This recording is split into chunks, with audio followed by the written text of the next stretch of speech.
पर्यावरण और भौगोलिक परिवेश के अनुकूल ढाल लिया। उन्होंने चित्रकारी के जरिए अपने दैनिक जीवन को अभिव्यक्त भी किया, जिसे हम आज भी कैमूर की पहाड़ियों में देख सकते हैं। रोजमर्रा की जिंदगी में खुद को बचाए रखने की कोशिशों ने बेहतर सोच की परंपरा को जन्म दिया। इसी क्रम में बिहार में कई दार्शनिक आंदोलनों और विचारकों का आगमन हुआ। लगभग 2500 वर्ष पहले महान आध्यात्मिक गुरु के रूप में गौतम बुद्ध आए, जिन्होंने बौद्ध धर्म की नींव रखी। इनके समकालीन महावीर को जैन धर्म का 24वां और आखिरी तीर्थंकर माना जाता है। भगवान महावीर ने यही जैन धर्म के सिद्धांतों के उपदेश दिए। गौतम बुद्ध और महावीर के उपदेशों ने आगे चलकर भारत और विश्व की सामाजिक एवं धार्मिक व्यवस्था पर एक गहरी छाप छोड़ी। इसी दौरान मगध एक प्रभावशाली राजनीतिक क्षेत्र के रूप में उभर कर आया तथा चंद्रगुप्त मौर्य द्वारा स्थापित शक्तिशाली मौर्य साम्राज्य का केंद्र बना। चंद्रगुप्त मौर्य के प्रमुख सलाहकार चाणक्य ने साम्राज्य के सुचारू एवं सफल संचालन हेतु एक शास्त्र की रचना की, जिसे अर्थशास्त्र के नाम से जाना गया। ये आज भी उतना ही प्रासंगिक है।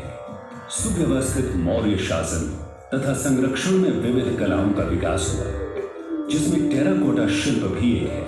इस कला का उल्लेख संस्कृत नाटक मृच्छकटिकम यानी मिट्टी की छोटी गाड़ी में मिलता है। कलाकार पत्थरों के काम में भी माहिर थे, जिसका प्रमाण दीदारगंज की सुप्रसिद्ध यक्षी प्रतिमा है।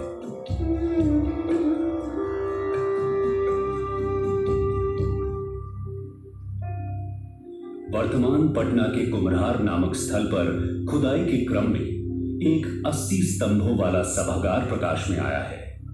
यह मौर्यकालीन वास्तुकला के लकड़ी से पत्थर की ओर विकास को दर्शाता है।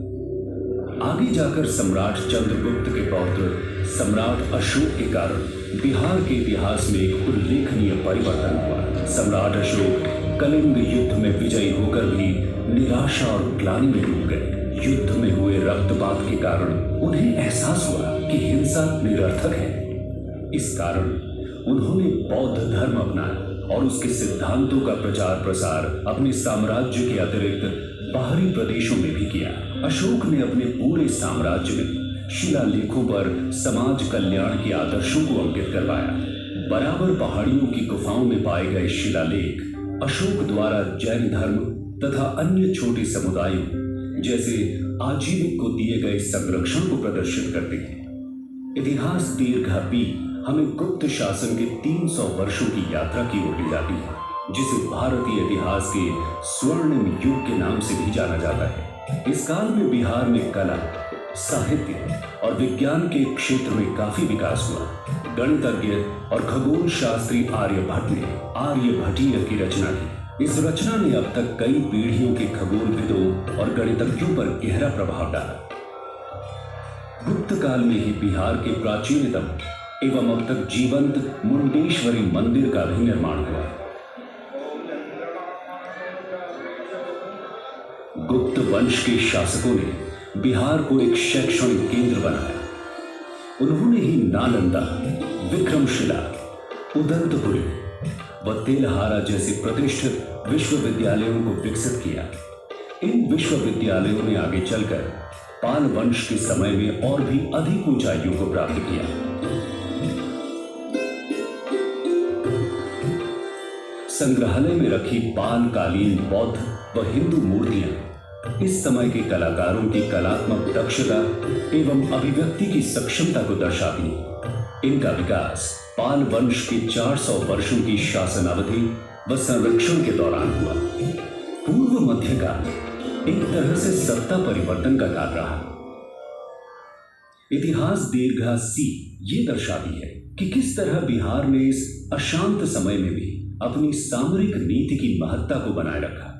16वीं शताब्दी में शेर शाह सूरी ने अपने अधीनस्थ क्षेत्रों पर सुव्यवस्थित प्रशासन चलाया। अपने 5 वर्ष के संक्षिप्त शासनकाल के दौरान विभिन्न व्यापार मार्गों को जोड़कर शेर शाह सूरी ने सड़क आजम बनाई, जिसे आज ग्रैंड ट्रंक रोड कहा जाता है। शेरशाह सूरी ने ही उस समय रुपया नामक मुद्रा का प्रचलन शुरू किया, जो वर्तमान मुद्रा रुपया का पूर्व रूप था। शेरशाह सूरी द्वारा सासाराम में बनवाया शानदार मकबरा उनकी चिरस्थायी विरासत की गवाही देता है। सूरी वंश के पतन के बाद भारत के उत्तरी भाग में मुगलों का वर्चस्व कायम हुआ। बादशाह अकबर के शासन के समय बिहार मुगलों के 12 मुख्य प्रांतों में से एक में गिना जाने लगा। इसी समय बिहार सूफी मत का एक महत्वपूर्ण केंद्र बना। ये प्रदेश शेख याहिया मनेरी जैसे संतों का वास रहा, जिनकी खूबसूरत मजार आज भी हम मनेर शरीफ में देख सकते हैं। सिख धर्म की आध्यात्मिक तरंगों ने भी बिहार में गंगा के तट को छुआ। पटना में ही सिखों के अंतिम गुरु गोविंद सिंह जी का जन्म हुआ।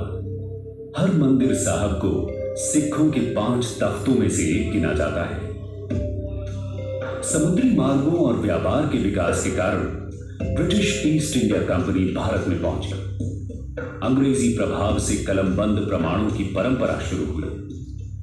पटना कलम चित्रकला इसी परंपरा का एक उदाहरण है, जिसमें जनसाधारण की छवि मिलती है।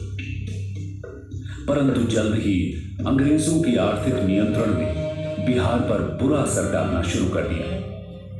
किसानों को अनाज की फसलों की जगह अफीम और नील जैसी नकदी फसलों को जबरन उगाना पड़ा, जिसके कारण बिहार में कई भयानक अकाल पड़े। अकाल के समय ही अनाज के संग्रह हेतु अंग्रेजों ने गोल घर का निर्माण करवाया, लेकिन बेरोजगारी बहुत ज्यादा बढ़ जाने से बड़ी संख्या में लोगों को मजबूरन विश्व भर में फैले यूरोपीय देशों के खेतों में गिरमिटिया मजदूर के रूप में काम करने के लिए बतौर ठेके पर जाना पड़ा। आज मॉरिशस, सूरीनाम व फिजी जैसे देशों में इन लोगों ने अपने बिहारी मूल के साथ एक नई पहचान बनाई है। बिहारी संतति दीर्घा। गर्वपूर्वक आपका परिचय बिहारी मूल के ऐसे प्रधानमंत्रियों, लेखकों, क्रिकेट खिलाड़ियों और कलाकारों से कराती है, जिन्होंने अपनी मातृभूमि की संपन्नता में योगदान दिया है। इधर भारत में जैसे जैसे औपनिवेशिक ताकतों का अत्याचार बढ़ा, वैसे वैसे आजादी की पुकार और भी बुलंद होती गई। स्वाधीनता आंदोलन को बिहार के चंपारण सत्याग्रह से बहुत बल मिला। इसकी शुरुआत किसी और ने नहीं, स्वयं मोहनदास करमचंद गांधी ने की। भारत का सबसे पहला सविनय अवज्ञा आंदोलन गांधी जी ने ही शुरू किया, जिसने भारतीयों की एक संपूर्ण पीढ़ी को स्वाधीनता की लड़ाई के लिए प्रेरित किया और अंततः 15 अगस्त 1947 को भारत को स्वतंत्रता प्राप्त हुई। आज हम बिहार के इतिहास के बारे में जो भी जानते हैं, वो सब हमें कला, शिलालेख और वास्तुशिल्प के उदाहरणों से पता चला है। सर अलेक्जेंडर कनिंघम भारत के पुरातात्विक सर्वेक्षण के पहले महानिदेशक हुए। उन्होंने पूर्व प्रसिद्ध चीनी यात्री जैसे ह्यून सांग के यात्रा विवरण का अध्ययन किया और उसकी मदद से उन्होंने नालंदा की खोई हुई विरासत को ढूंढ निकाला। आज भी नालंदा में चल रही खुदाई से नई व अद्भुत वस्तुएं सामने आ रही हैं। इनसे नालंदा विश्वविद्यालय के गौरवशाली इतिहास के बारे में कुछ नई और आश्चर्यजनक बातों का पता चलता है। नालंदा से थोड़ी दूर तेल्हारा है, जहां अभी बिहार राज्य का पुरातत्व निदेशालय खुदाई कर रहा है।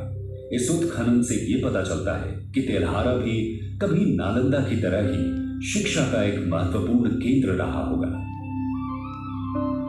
बिहार जैसे गतिशील राज्य की संपूर्ण कहानी कहना और उसके बारे में जानकारी दे पाना इतने थोड़े से समय में संभव नहीं है। इस अद्भुत प्रदेश की जिज्ञासु व उत्सुक प्रवृत्ति के कारण हर दिन हमें इसके किसी नए पहलू के बारे में पता चलता है।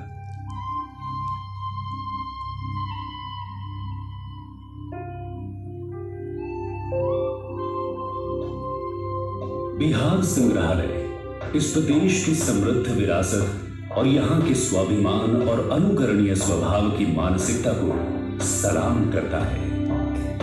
आइए बिहार संग्रहालय में आकर बिहार के महानतम ऐतिहासिक क्षणों का अनुभव करें।